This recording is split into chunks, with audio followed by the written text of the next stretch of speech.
Great RPGs live or die by their companion. Imagine Mass Effect without Garrus, Tali, Liara, or Rex. It just wouldn't be the same game. Because in games like that, companions aren't just backup firepower. They are the very heart of the game, and the Expanse, Osiris Reborn, seems to understand that. Your crew will fight beside you, banter during missions, react in conversations, and have their own quest lines tied to the larger story. And yes, much like Mass Effect and Dragon Age, that includes loyalty missions. When heading into combat, you can bring up to 2 companions from your crew. Each companion comes with 2 abilities, 1 signature ability and 1 customizable slot. The signature ability is activated manually with a command, Q on keyboard or Y on controller.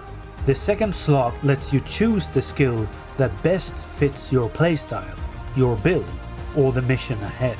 Each companion also has 3 different skill paths. Your character has 4, with the 4th path being leadership, a skill tree focused on strengthening the whole team in combat. Companions, on the other hand, each have access to shooter, gadgets, and survivalists. But the nodes inside those paths are unique to each companion, which means they are not just copies of the same skill tree. For example, your twin Jay has a node that can change environmental exploit. Just like you, companions have 2 exploration or social skills, along with a personal passive skill. Jay's passive is Twin Bond, which increases your lowest skill check by 1. That might sound small at first, but that extra point is absolutely going to be useful. When it comes to equipment and gear, customization goes deeper than simply finding better weapons. From what I've seen, each weapon can be modified with its own upgrades, almost like a small progression path, built around how you want to fight. That means you can invest into specific weapon types, improve things like damage, critical hit chance, accuracy, and create builds focused around pistols, rifles, heavy weapons, or whatever fits your playstyle. Gadgets and gear can also be upgraded, which adds another layer to your build.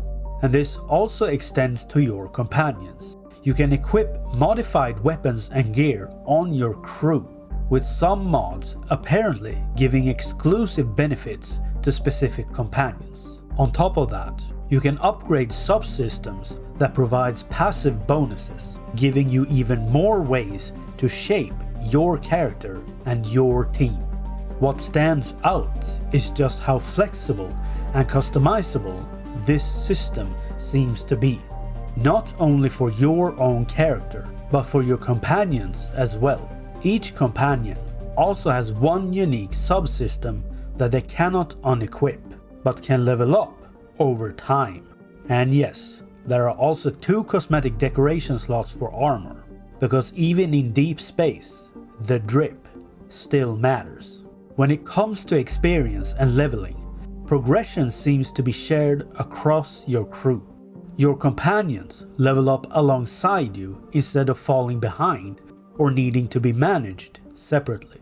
You also gain combat and social points together, which means your growth affects both how you fight and how you handle conversations, skill checks, and exploration. Now to the companions. Your first companion will be Jay. Gender, same as the main character. Origin, same as the main character. Ship post, Executive Officer, XO. Crew function, the captain's right hand. Always there to help. Control the situation. Jay stands by your side, ready to quickly turn the tide of battle in your favor with their devastating shoulder cannon, effectively clearing the way for you and your squad. Jay is your twin, your teammate, and your best friend. They act before they think, and are always up for a little adventure. Jay has your back and immediately knows where they are most needed. Despite that, Jay is not afraid to call you out when you're wrong, and they will make sure you know, whether that's through friendly sibling jabs or sincere affectionate concern. Jay is never too far away. However, they have their own path to follow, and sometimes it's not the one you've chosen. Having an identical twin as a squad mate is not a random decision or a meaningless detail. It's the kind of choice that usually comes with major story implications. And depending on the choices you make, I would not be surprised if Jay's path can eventually split from yours, possibly in a way that the story does not let you take back.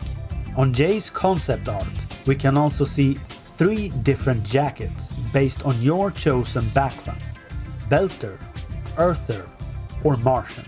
It's a small detail, but it reinforces how closely Jay is tied to your character's identity.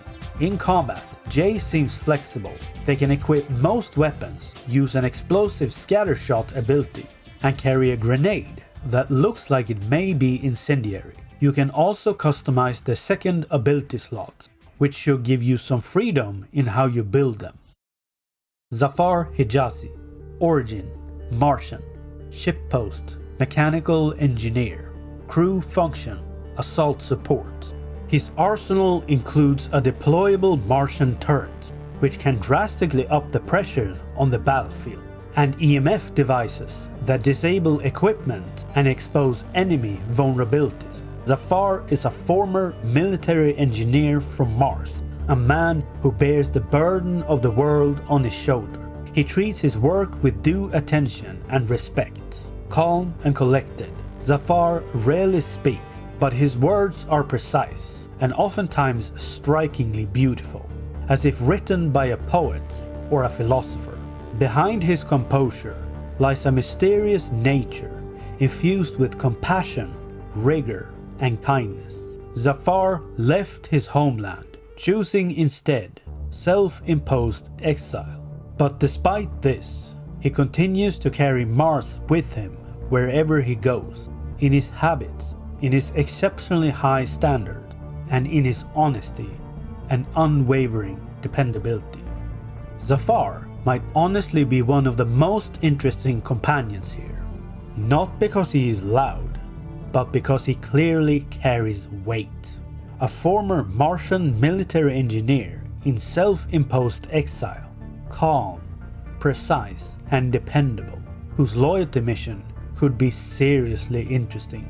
With his mechanical background, deployable turrets, EMF devices, and malfunction exploit, I would not be surprised if his questline involves infiltration, sabotage, or forcing him to confront whatever made him leave Mars in the first place. Regina Marek, Origin, Earther, Ship Post, Liaison Officer, Crew Function, a sniper and a scout. Regina wears light armor and uses combat scanners to mark targets. She takes out enemies at long range with her sniper rifle, dealing massive damage. Regina loves to tell stories from her past, but nobody knows how truthful they really are. She never answers questions directly, forever using humor and veiled commentary that keeps you wondering. All you know is that Regina was born on Earth, received a superb education, and became one of the best corporate spies in the system. Regina sees you as a valuable ally in a vital op that she can't possibly hope to see through using her connections and charm alone. Her cool, professional demeanor may crack at times, and that's when you know this is personal. Whatever it is, a vendetta, an echo of the past, or something else entirely, you won't get any answers from this experienced harlequin, at least not at first. Regina immediately gives me some Miranda Lawson vibes, and I do not mean that as a bad thing. The elite background, the corporate spy angle, the cool, professional demeanor, and the sense that there is something deeply personal underneath, all feel very familiar in the best possible way. But even if there's some inspiration there, Regina still seems like she is being built as her own character. Her storyline feels like it could be filled with intrigue, espionage, corporate secrets, and deep infiltration. Her exploit is precision, which fits perfectly for a sniper and scout. And honestly, out of the companions shown so far, Regina feels like one of the most obvious romance candidates. Whether that romance is available to everyone is something we still need confirmed, but the signal itself feels pretty strong. Mateo, Theo Lee, Origin, Lunar, Ship Post, Doctor, Crew Function, Combat Medic, and Support. His medium armor can absorb the blows, while his pistol dish out a vicious retaliatory salvo. In battle, Theo uses experimental stimulants that allow him to switch position with superhuman speed, attacking enemies from unexpected angles. Your ideal image of a combat doctor is all wrong. You can see Theo Lee from afar and hear him from even further, especially when he's stitching together eloquently cutting phrases from the strongest language imaginable, or listening to rock at a volume that could make your ears bleed. Once the best student at an elite university, Theo lost his right to practice medicine in the UN. He often jokes that they kicked him out before he could even take the oath. Well, all the worse for your enemies. A great surgeon, and not a bad shot either. He doesn't like to talk about himself and maintains a healthy distance from the rest of the crew. He would be happy to put the past behind him, but the past has its own plans. Theo immediately feels like the wild card of the crew. He is probably the closest thing this team has to a Joker-type character. Loud, sharp, reckless. Exactly the kind of person who makes every scene more entertaining the moment he walks in. In combat, he sounds like a very aggressive support character. Someone who can heal, take a bit of punishment, and use experimental stimulant to move fast, hit hard, and maybe even push himself a little bit too far. His exploit is malfunction, which sabotages electrical systems and make them go haywire. That fits him perfectly. Not clean, not subtle, but very effective. And judging by the line, the past has its own plans. I would not be surprised if Theo's loyalty mission gets messy fast. High-speed chases, kidnapping, firepower, old enemies.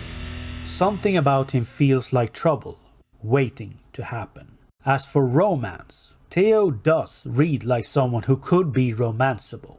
Whether that romance is available to everyone is something we still need confirmed.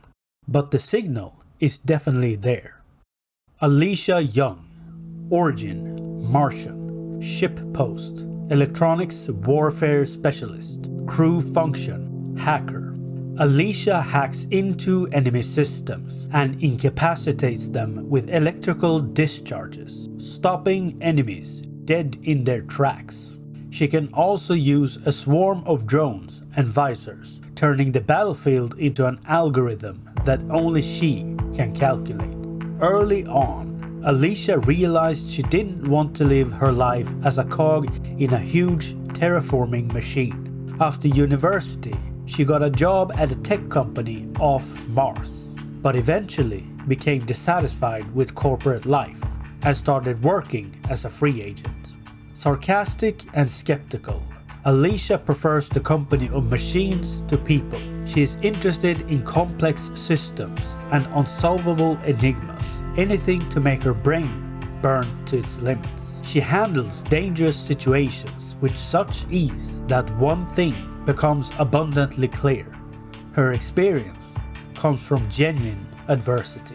Aleesha is a little harder to read, but that might be what makes her interesting. She reminds me slightly of a female Morden Solus, not directly, but in the sense that she feels like a specialist whose mind is always moving faster than everyone else in the room. She is sarcastic, skeptical, prefers machines to people, and seems to be drawn to complex systems and impossible problems. That makes me think there is probably more to her storyline than the description gives away at first. Her exploit is cyber attack, and as far as I know, she is the only companion shown with that exploit so far. That immediately makes her stand out mechanically, especially if hacking and battlefield control end up being as important as they sound. As for romance, I honestly think Aleesha could go either way. If she is romanceable, I expect it to be a slower path built around trust, curiosity, and earning her respect. Then we have Polly, our local ship girl. Polly Haart. Origin, Belter. Ship post, ship girl. Crew function, combat support. Polly wears medium armor, allowing her to take a hit while simultaneously inflicting damage to nearby enemies. Her sub-machine gun lets her remain mobile and maintain a steady stream of fire at medium range. Polly grew up on Ceres. Her father was a member of the OPA, the Belter socio-political independence movement. He died when she was just a child, her mother passing away from illness only a few years later. Polly is open, honest and talkative. She has a small blog where she shares stories about her life when she has a few minutes to spare. It won't take long to see that behind all of the confidence and optimism resides a youthful naivety and a thirst for recognition. Polly sincerely believes in doing something truly important for the belt one day. All that remains is to figure out what that will be. Polly seems like she might be the most immediately likable companion in the crew. She is open, talkative, optimistic, and wants to do something meaningful for the belt. That kind of character can be more interesting than they first appear, because youthful optimism in a setting like the Expanse usually does not stay untouched for very long. Her story feels like it could be about recognition, identity, and whether her desire to help the belt can survive the reality of what that actually means. Polly's exploit is demolition, which somehow feels very on point for her character. On the surface, she comes across as open, optimistic, and eager to prove herself. But underneath that, there is clearly a lot of pressure building. I also think Polly is very likely to be romanceable. And if she is, I would not be surprised if both her romance and her personal story end up being some of the more rewarding parts of the companion lineup. Next we have Michael DeGarmo. Origin, Earther. Ship post, Gunner. Crew function, Defense. Michael's assault gear includes a shoulder-mounted autocannon and an ultra-strong shield. Such equipment is designed for long-term engagement and allows him to charge right into the thick of battle, causing confusion in enemy ranks with his sudden onslaught. Michael is one of the very few Earthers who managed to find a life beyond basic. After his army training and becoming disillusioned with UN ideology and dubious method, he chose a career in private security over military service. But even there, Michael couldn't remain true to his principle. After gathering his own crew, he immediately found himself directly in the crosshairs of a serious and extremely dangerous enemy. Michael is more than reluctant to talk about his past. The ghost of violence torments him, and he would rather die than let them out once again. Michael comes across as the Expanse, Osiris Reborn's answer to Garrus, not because he is the same character, but because he feels like the kind of companion who could become your closest friend if you earn his trust. Depending on your choices, I can absolutely see Michael becoming the bro of the crew, the one who follows you into hell and makes sure you come back out. But his storyline also sounds like it could involve some serious baggage. The description makes it very clear that violence is part of his past, and that he is terrified of letting that part of himself loose again. His exploit is demolition, which fits the frontline defender's role very well. Shield, autocannon, sudden onslaught, battlefield disruption. Michael sounds built to break enemy formations before they can break your crew. Michael is also confirmed to be romanceable, which makes sense, but honestly, the part I'm most interested in is the friendship routes. If the writing lands, Michael could become one of those companions players get genuinely attached to. All of your companions have something called exploits. Exploits basically is special abilities that can be used to interact with the environment of a level and give you an edge in combat. There are a total of 4 known exploits in the game. First is precision, which lets a companion identify environmental weak points and trigger collapses or hazards. Then we have demolition, which destroys cover and terrain outright, forcing enemies into the open. Malfunction sends electrical systems haywire, and cyber attacks hijacks enemy tech, entirely turning it against its owners. Your crew will also be able to change their exploit ability. Jay can, for example, change from precision to malfunction in one of his skill trees. This means that Aleesha might not be the only one to have cyber attack. There will also be unique environmental exploits depending on mission and location.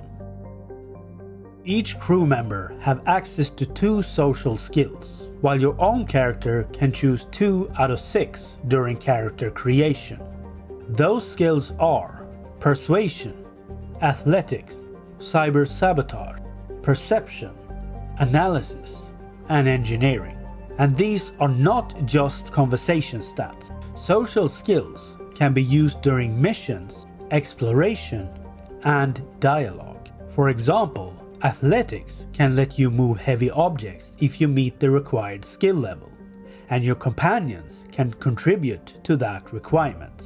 So if a heavy crate requires 2 points in Athletics, but your character only has 1, Jay can add to that total and help you move it together.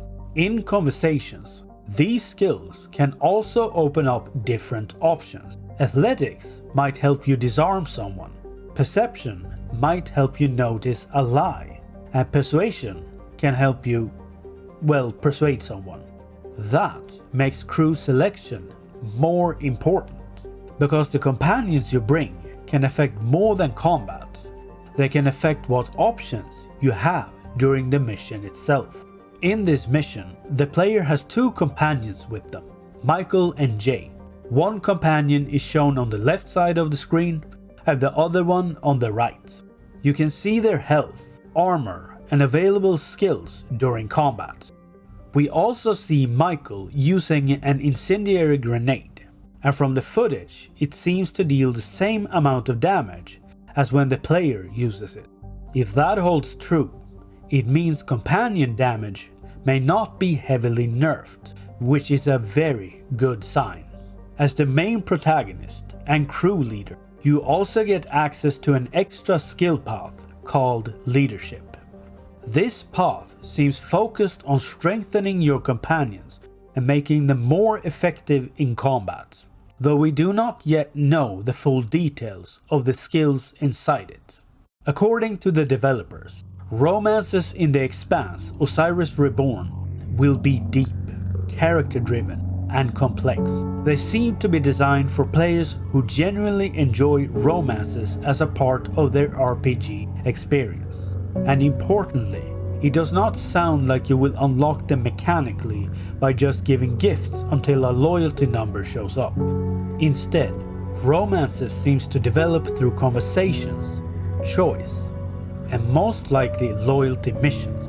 I will say that the romances I have experienced in Owlcat games so far have been well designed and well written, so I am very curious to see how they handle them here.